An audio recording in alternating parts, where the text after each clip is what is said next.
নমস্কার। আজকের আলোচনার বিষয় রিডার রেসপন্স থিওরি বা পাঠক প্রতিক্রিয়া তত্ত্ব। এর দ্বিতীয় পর্ব নিয়ে আমি আজকে আলোচনা করব। এই আলোচনার জন্য উদাহরণ হিসাবে আমি নির্বাচন করেছি রবীন্দ্রনাথ ঠাকুরের সোনার তরী কবিতা। এই কবিতা বহু পাঠকের কাছে বহু সময়ে বহুভাবে অনুভূত হয়েছে, ধরা পড়েছে। চারুচন্দ্র ভট্টাচার্য একসময় এই কবিতাটি নিয়ে কবিকে যে প্রশ্ন করেছিলেন তার উত্তরে কবি স্বয়ং জানাচ্ছেন, ভরা পদ্মার উপরকার ওই বাদল দিনের চিত্র সোনার তরী কবিতায় অন্তরে প্রচ্ছন্ন এবং তার ছন্দে প্রকাশিত। তাহলে আমরা দেখতে পাচ্ছি যে রচনার দিক থেকে বা সৃষ্টির দিক থেকে, সময়ের দিক থেকে ভরা বসন্তে আমরা শুনতে পাই ভরা শ্রাবণের গান। তাই পাঠক সমালোচক সুতপা ভট্টাচার্য মনে করছেন যে একটা বাদল দিনের অভিজ্ঞতা সোনার তরী কবিতায় চিত্ররূপ পেয়েছে। কোনো বিশেষ দিনের নয়, তাৎক্ষণিকতার সীমা ছাড়িয়ে তা হয়ে গেছে চিরন্তন। তাহলে আমরা কি দেখছি? আমরা দেখতে পাচ্ছি যে পাঠক যে সময়ে বা যে কালে, যে সমাজের এবং যে পরিস্থিতিতে টেক্সটটা পড়ছেন বা পাঠ করছেন, সেই সময়ের দাবি মেনে যে অর্থটি তার কাছে যথার্থ বলে মনে হচ্ছে সেটি তিনি গ্রহণ করবেন। সেজন্য আমরা দেখলাম একদল পাঠক এই কবিতায় আধ্যাত্মিকতা খুঁজে পেয়েছেন। তাদের কাছে মনে হয়েছে এই কবিতার তরিবাহক মহাকাল স্বয়ং ঈশ্বর। ভক্ত হচ্ছেন কৃষক, আর তার অর্ঘ্য তার শ্রেষ্ঠ সৃষ্টিসমূহ, কাব্য সম্ভার সমূহ। অর্থাৎ একটা বিশেষ সময়ের পাঠক, যাদেরকে আমি এখানে কবি অনুসারী বলেছি, সেই ধরনের পাঠক এইভাবে ভাবছেন, এইভাবে কবিতাটিকে অনুভব করছেন। এবং এই ভক্ত তার ভগবানের উদ্দেশ্যে সর্বস্ব উজাড় করে দিয়েছে, তার অদেয় কিছু নেই। তাই আমরা দেখতে পাচ্ছি যে তিনি সমস্ত কিছু সঁপে দিয়ে শূন্য নদীর তীরে একা পড়ে আছেন। সকলে দিলাম তুলে থরে বিথরে, এই কথা বলছেন তিনি। আর ভিন্ন সময়ে আরেক দল পাঠক তারা কবিতাটিকে অন্যভাবে দেখলেন। তাদের কাছে এই তরিবাহক মহাকাল নন, ঈশ্বর নন, তিনি মহাজন, তিনি জমিদার। তার উপস্থিতিতে প্রজা তটস্থ, শঙ্কিত, ভীত। তিনি আসছেন সুদে আসলে সমস্ত ফসল কেড়ে নিতে। আর তখন ওই যে শূন্য নদীর তীরে রহিনু পড়ি, অর্থাৎ সর্বশান্ত কৃষক নদীর তীরে ছোট ক্ষেতে একলা পড়ে আছেন। কবি বুদ্ধদেব বসু কবি রবীন্দ্রনাথ গ্রন্থে বলছেন যে এই কবিতার কৃষক যিনি, তিনি স্বয়ং কবি।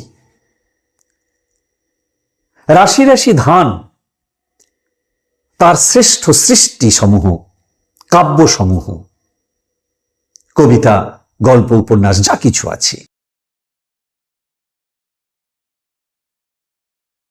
সেই সঙ্গে এখানে যে নদীর কথা বলা হয়েছে, সেই নদী হল অনন্তকাল চেতনা। এই তরিবাহক নারী, রবীন্দ্রনাথের বহু কবিতায় আমরা তরিবাহক হিসাবে নারীকে দেখি। নিরুদ্দেশ যাত্রা, পতিতা, এইসব কবিতায় তরিবাহক হয়েছেন নারী। কিন্তু নারীকে তরিবাহক হিসাবে দেখতে চান না আর এক ধরনের পাঠক। অন্তত এখানে যে কার্যকলাপ রয়েছে, খরস্রোতা নদীতে তরি বাওয়া, নিরুদ্দেশে যাওয়া, অজানায় যাওয়া,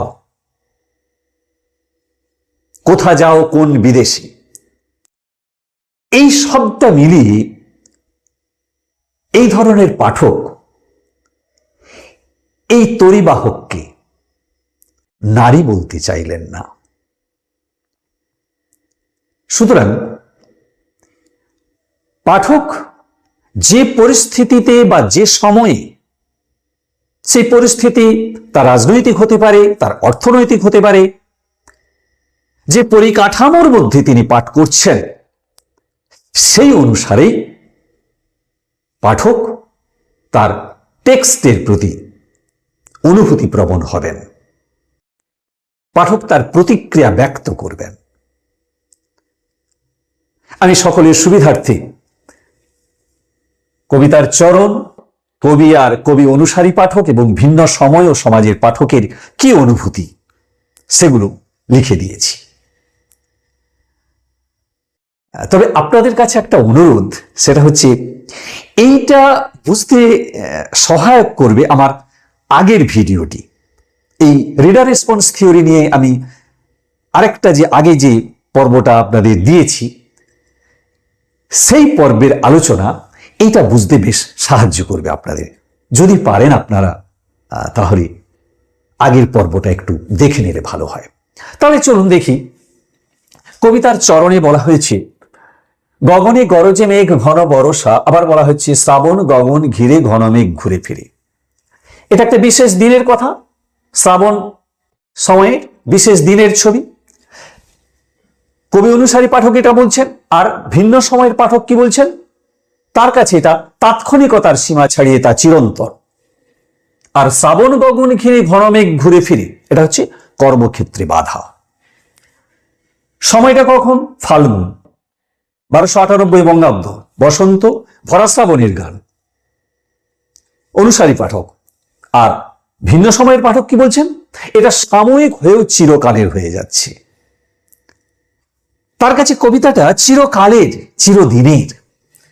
তারপর দেখুন, রাশি রাশি ভাড়া ভাড়া ধান। অনুসারী পাঠক বলছেন কাব্যসমূহ। ভিন্ন সময়ের পাঠকের কাছে হয়েছে ফসল বিশেষ, আর কবি এবং কৃষক সমার্থক হয়ে যাচ্ছেন। গান গেয়ে তরিবে কে আসে পারে, এখানে তরিবাহক ঈশ্বর, মহাকাল, আর গান হলো আনন্দ লহরী। নরেশ গুহ কিন্তু বলছেন যে এই কবিতার কবি নারী। এমনকি উইলিয়াম রাদিচে, যিনি এই কবিতার অনুবাদ করছেন, সেখানেও তিনি নাবিককে সি বলছেন, SHE, অর্থাৎ তার কাছে নারী। কিন্তু ভিন্ন সময়ের পাঠক, তার কাছে তরিবাহক হয়েছে মহাজন বা জমিদার। এই তরিবাহক নারী বা পুরুষ নির্বিশেষে পুরুষকেই তারা প্রাধান্য দিচ্ছেন। আর গান বিপদের পূর্বাভাস। প্রজার কাছে এই যে গান, যে গান আনন্দ লহরী ছিল অনুসারী কবির কাছে, ভিন্ন সময়ের পাঠকের কাছে, অনুসারী পাঠকের কাছে আনন্দের লহরী হলেও ভিন্ন সময়ের পাঠকের কাছে সেটা বিপদের সংকেত। কেন? মহাজন আসছে, সবকিছু কেড়ে নেবে। সকলে দিলাম তুলে থরে বিথরে, কিংবা শূন্য নদীর কূলে, শূন্য নদীর তীরে রহিনু পড়ি। ঈশ্বরকে সব সঁপে দিয়েই তার মুক্তি। অনুসারী পাঠক এই অর্থ করছেন। আর ভিন্ন সময়ের পাঠক তিনি কি বলছেন? না, মহাজন তার সবকিছু কেড়ে নেবে। ভরা নদী ক্ষুরধারা খর পরশা, আরেকটা চরণ, কোথা যাও কোন বিদেশে, কথা বলা হয়েছে। তাহলে ঈশ্বরে বিশ্বাস, তরি বাহক হচ্ছেন মহাকাল, অর্থাৎ ঈশ্বরে বিশ্বাস। আর এখানে নদী হচ্ছে দুরন্ত কাল প্রবাহ, তরিবাহক নারী নন, যে কথা আমি একটু আগেই আপনাদের বলেছি। আবার দেখুন, ছোট ক্ষেত বা বাঁকা জল, ছোট ক্ষেত অর্থাৎ ক্ষুদ্র জগৎ সংসার, বাঁকা জল বাধা বিপত্তি। আর এখানে কি হয়েছে?